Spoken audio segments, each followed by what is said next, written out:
Praise the Lord. Hallelujah. പ്രിയ സഹോദരങ്ങളെ, ഈ വെള്ളിയാഴ്ച ഈശോ എനിക്ക് വേണ്ടിയാണ് ഇന്നേ ദിവസമല്ല, ഓരോ ദിവസം ബലിയിലുണ്ടല്ലോ അല്ലെ, എനിക്ക് വേണ്ടിയാണ് ഈശോ മരിച്ചത്, എനിക്ക് വേണ്ടിയാണ് യേശു ഉയർത്തെഴുന്നേറ്റത്. എന്നെ കർത്താവ് ഉയർപ്പിക്കും. ഏതൊക്കെ മേഖലയിലാണോ നമ്മളെ ശരിക്കും അടക്കം ചെയ്തിട്ടുള്ളത്, ആ തഴക്കദോഷത്തിന്റെ മേഖല, വെറുപ്പിന്റെ മേഖല, നിരാശയുടെ മേഖല, ഒരു ഉയർപ്പ് കർത്താവ് നൽകും. ഹല്ലേലൂയ. ഇന്ന് നമ്മൾ ധ്യാനിക്കുന്നത് ലൂക്കാ സുവിശേഷം 13:24. എന്നോട് വചനം പറയാണ്, ഇടുങ്ങിയ വാതിലിലൂടെ പ്രവേശിക്കാൻ പരിശ്രമിക്കുവിൻ.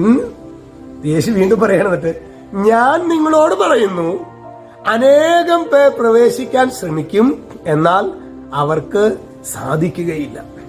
നോക്കൂ സഹോദരങ്ങളെ, അതായത് ഗൗരവമായ ഒരു ആത്മീയമായ ഒരു ജീവിതം നയിക്കാൻ നാം ആഗ്രഹിക്കുകയാണെങ്കിലും, ഉദാഹരണത്തിന് ഞാൻ ഓർക്കുന്നുണ്ട്, കുറച്ച് നാളുകൾക്ക് മുമ്പ് പരിശുദ്ധ കുർബാനയിൽ എല്ലാ ദിവസവും പങ്കെടുത്തിരുന്ന ഒരു സഹോദരി. അപ്പോൾ സഹോദരി പറയായിരുന്നു, എൻ്റെ അച്ഛാ, ഞാൻ ബലിയിലൊക്കെ പങ്കെടുക്കുന്നുണ്ടെങ്കിലും ചിലപ്പോഴൊക്കെ കുർബാനയ്ക്ക് വന്നാൽ അതൊരു അങ്ങനെ രാവിലെ എഴുന്നേറ്റ് കുർബാനയ്ക്ക് വരും, അതൊരു അനുഭവം ഒന്നും ആവാൻ ഞാൻ ആഗ്രഹിക്കാറുമില്ല.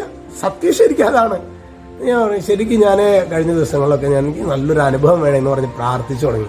എൻ്റെ അച്ഛാ, എനിക്ക് പല വിധത്തിലുള്ള ബുദ്ധിമുട്ടുകൾ, പ്രയാസങ്ങൾ, എനിക്ക് അത് മാത്രം പറ്റാത്ത വിധത്തിലൊരു പിന്മാറ്റത്തിന്റെ അരൂപിയൊക്കെ ഞാനിപ്പോൾ ശരിക്കും ആഗ്രഹിക്കേണ്ട അച്ഛാ, ആഗ്രഹിച്ച് പൊരുങ്ങിയിട്ടൊക്കെ വരുന്നുണ്ട് ചിലപ്പോഴൊക്കെ. പക്ഷെ അച്ഛാ, ആ പരിശ്രമത്തിൽ തന്നെ ഒരു ആനന്ദമുണ്ട്.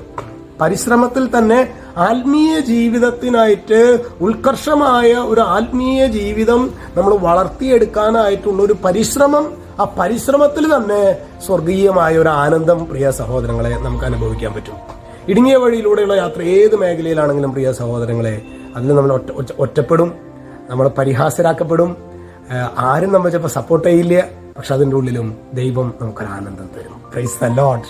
അപ്പൊ ഈ ഒരു ഇടുങ്ങിയ വഴിയിലൂടെ യേശു പറയാണ്, ഞാൻ നിങ്ങളോട് പറയുന്നു, അനേകം പേർ പ്രവേശിക്കാൻ പരിശ്രമിക്കും, എന്നാൽ അവർക്ക് സാധിക്കില്ല. ചിലപ്പോഴൊക്കെ നമ്മൾ ഈ ആത്മീയ ശുശ്രൂഷ, ആത്മീയമായൊരു ജീവിതം നമ്മൾ ശക്തമായ രീതിയിൽ ആരംഭിക്കാൻ പരിശ്രമിക്കും, നമ്മൾ വീണുപോകും. സാരമില്ല, വീണ്ടും എഴുന്നേൽക്കണം. വീണ്ടും എഴുന്നേൽക്കണം. അത്തരത്തില് ശക്തമായ ഒരു ആത്മീയ ജീവിതം എൻ്റെ ജീവിതത്തിൽ ഉണ്ടാകണം, ഒരു ആത്മീയത എൻ്റെ ജീവിതത്തിൽ ഉണ്ടാകണം. ഇടുങ്ങിയ വാതിലൂടെ ഞാൻ സഞ്ചരിക്കാൻ പരിശ്രമിക്കും. അത്തരത്തിലുള്ള ഒരു ആത്മീയ കാഴ്ചപ്പാട് നമുക്ക് ഉണ്ടാകാനായിട്ട് പ്രാർത്ഥിക്കാം.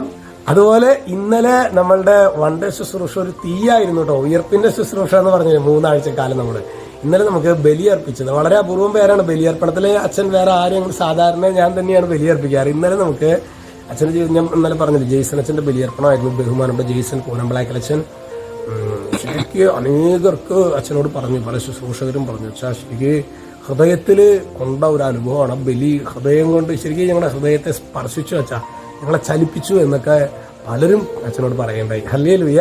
രക്ഷിതാവായ യേശു ക്രിസ്തുവിന്റെ നാമത്തിൽ ആശീർവദിക്കുന്നു, ഇപ്പോഴും എപ്പോഴും എന്നേക്കും. ആമേൻ.